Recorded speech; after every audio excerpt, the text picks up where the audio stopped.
KTR. Drugs సృష్టికర్తనే KTR. ఈ drugs ఎవరి ద్వారా వచ్చింది, ఎక్కడి నుండి వచ్చింది? 10 సంవత్సరాలు 2014 దాకా తెలంగాణ రాష్ట్రంలో, ఉమ్మడి రాష్ట్రంలో ఎక్కడ కూడా డ్రగ్స్ లేదు. ఎవరో ఏరుగా ఒక్కలో ఇద్దరో 10 మందో బడాబాబులు వారు ఇతర దేశాలు పోయినప్పుడు, ఇతర దేశాలలో నిషేధం లేదు కాబట్టి అక్కడ ఉపయోగించుకుంటారు అని చెప్పారు. అప్పుడు అది ఏరుగా చెప్తే వినడమే తప్ప ఆ డ్రగ్స్ అంటే ఏంటో తెలియనటువంటి పరిస్థితి. అది చాలా పెద్ద బడాబాబులు, అలాంటి వాళ్ళు ఇతర దేశానికి పోయినప్పుడు అక్కడ ఏదో ఉపయోగించుకుంటారట. అది ఎట్లుంటుందో కూడా తెలియదు. కానీ 2014 తర్వాత తెలంగాణ రాష్ట్రం ఏర్పడ్డ తర్వాత, కేసీఆర్ ఈ రాష్ట్రానికి ముఖ్యమంత్రి అయిన తర్వాత, కేటీఆర్ ఈ రాష్ట్రానికి మంత్రి అయిన తర్వాత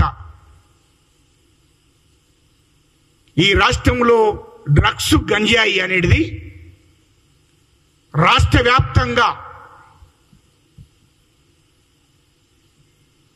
వ్యాప్తంగా ఈ డ్రగ్స్ను, గంజాయిని అలవాటు చేసిందే కేటీఆర్. ఇది వాస్తవం. మరి ఆనాడు మాజీ ముఖ్యమంత్రికి తెలియదా? తెలుసు మాజీ ముఖ్యమంత్రి గారికి. మాజీ ముఖ్యమంత్రి గారు కొడుకు డైరెక్షన్ ఇచ్చాడు. కొడుకు దాన్ని విచ్చలవిడిగా, అయ్యా మీడియా సోదరులకు నేను చెప్తున్నా, ఇదేమి ఆషామాష విషయం కాదు. ఈ డ్రగ్స్ అనేది కేటీఆరే ఈ తెలంగాణ రాష్ట్రానికి కాంట్రాక్టు పట్టి మొత్తం తెలంగాణ రాష్ట్రంలో దాదాపు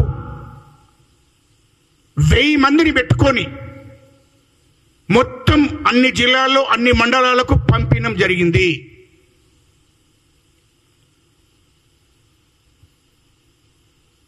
ఈ డ్రగ్స్ను హైదరాబాద్ సిటీతోనే కాదు, ఇది అన్ని జిల్లాలకు పోవాలి, అన్ని మండలాలకు కూడా వెళితే అక్కడున్నటువంటి ఎస్సీలు, ఎస్టీలు, బీసీ పిల్లలు, ఇతర కులాలకు సంబంధించినటువంటి పిల్లలు తాగి దీనికి అలవాటు పడి బానిసలుగా తయారై వాళ్ళ కుటుంబాలు సర్వనాశనం కావాలి, వాళ్ళ కుటుంబాలు కూడా బానిసలుగా పనిచేసుకుంటూ ఉండాల్సిందే. వాళ్ళకు ఈ డ్రగ్స్ అలవాటు చేయాలి ఫస్ట్ అని చెప్పి ఒక దుర్మార్గమైన ఆలోచనతోని ఈ డ్రగ్స్ను తెలంగాణ రాష్ట్ర వ్యాప్తంగా పంపించడం జరిగింది కేటీఆర్.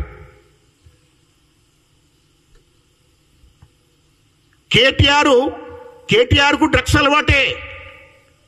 కేటీఆర్ అనే అతడు ఈ డ్రగ్స్కు అలవాటు పడ్డాడు.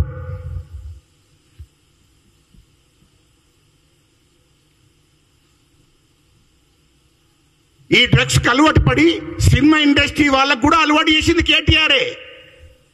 సినిమా ఇండస్ట్రీ వాళ్ళ కింది స్థాయి దాకా కొత్తగా వచ్చినటువంటి హీరోలకు, కొత్తగా వచ్చినటువంటి హీరోయిన్లకు కూడా అలవాటు చేసింది ఈయననే.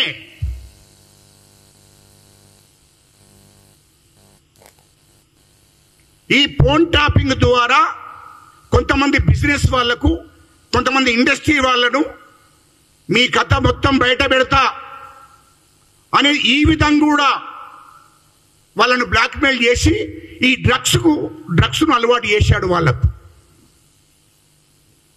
మీరు గుర్తుపెట్టుకోండి, 2014 నుంచేలే ఈ రాష్ట్రంలో డ్రగ్స్ అనేది విచ్చలవిడిగా.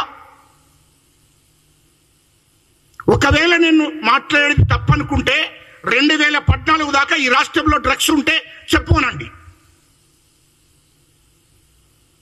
ఏంటండి, యువత చాలా మంది చనిపోయారు ఈ డ్రగ్స్ అలవాటు పడి.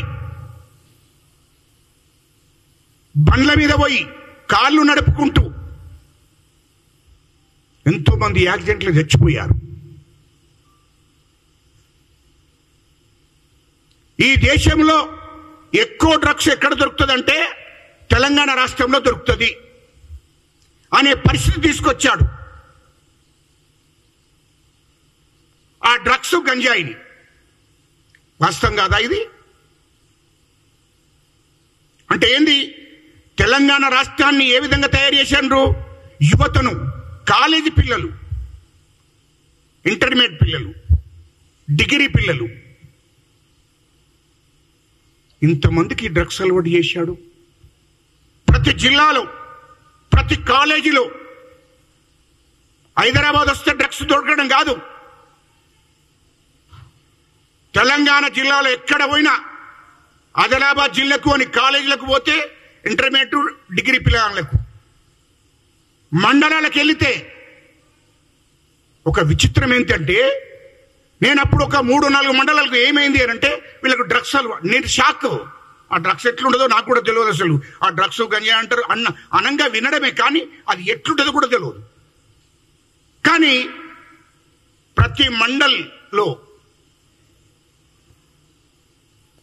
ప్రతి కాలేజీలో, ఒక కాలేజీలో 20 మంది 30 మందికి అలవాటు అయిపోద్ది. ఇట్లా అలవాటు చేసి ఈ తెలంగాణ యువతను ఒక బానిసలుగా తయారు చేశాడు కేటీఆర్.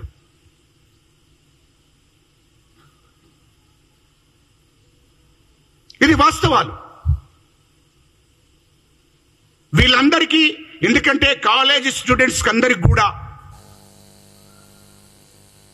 ఇది ఆడపిల్లలకు, మగవాళ్లకు అందరికి కూడా తయారు చేసి విచ్చలవిడిగా రాష్ట్రంలో యువతను విచ్చలవిడిగా తిరిగే విధంగా, తల్లిదండ్రులను బెదిరించి అవసరం అనుకుంటే ఏది ఉంటుంది అమ్ముకోరైనా అట్లా కొనుక్కునే పరిస్థితికి దిగదార్చిండు యువతను.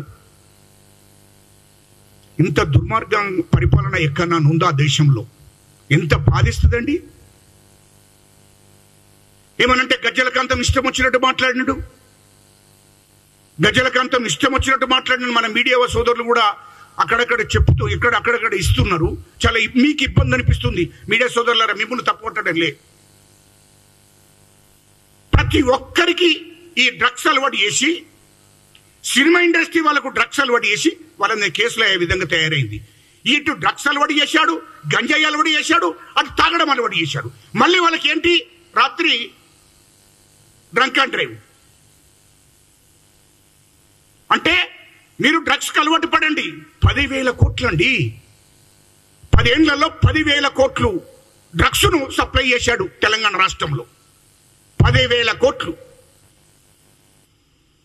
ఎంత దుర్మార్గమైనటువంటి పరిపాలన అండి, ఎంత దుర్మార్గమైనటువంటి ఆలోచన అండి ఇది. అసలు ఇది ఎక్కడన్నా ఉందా? ఇది వాస్తవాలు మాట్లాడుతున్నా. మీరు మీడియా సోదరులారా, మీరు ప్రతి మండలంలో తెలుసుకోండి, ప్రతి జిల్లాలో తెలుసుకోండి. ఆదిలాబాద్ నుంచి మొదలుకుంటే కరీంనగర్ మొదలుకుంటే వరంగల్, ఖమ్మం, నల్గొండ, ఉమ్మడి జిల్లాలు, మహబూబ్ నగర్, రంగారెడ్డి, నిజామాబాద్ మొత్తం తెలుసుకోండి మీరు. మొత్తం అన్ని జిల్లాల్లో కూడా వాళ్ళకి అలవాటు చేశాడు. చేసి ఇటు మందు తాగడం, ఇటు డ్రగ్స్, గంజాయి వీళ్ళకి అలవాటు చేసి మళ్ళా డ్రంక్ అండ్ డ్రైవ్ పెట్టించిండు పోలీసులతో. ఎంత దోపిడీ అండి.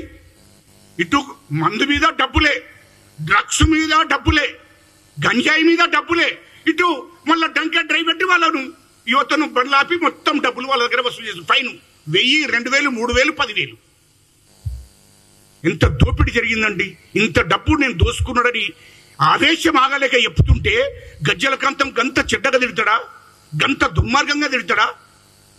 కేటీఆర్ తిడితే ఏం కాదు, కేటీఆర్ మా ముఖ్యమంత్రి రేవంత్ రెడ్డి గారిని తిట్టినా ఏం కాదు, ఇటు దళితులను తిట్టినా ఏం కాదు, ఇటు అడగారిన కులాలను తిట్టినా ఏం కాదు. గవిట్టి మాత్రం మీరు మాట్లాడరు, కానీ గజ్జలకాంతం మాట్లాడకూడదట.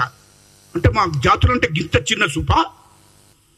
లేకుంటే మా ముఖ్యమంత్రి గారిని తిడితే అంత చిన్న సూప? మరి మీడియాలో చూపిస్తున్నారు కదా.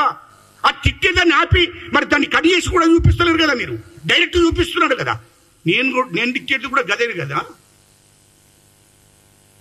నీకే సంస్కరణ లేనప్పుడు ఇంత దుర్మార్గుణ్ణి నేను మర్యాద ఇచ్చి మాట్లాడొచ్చా?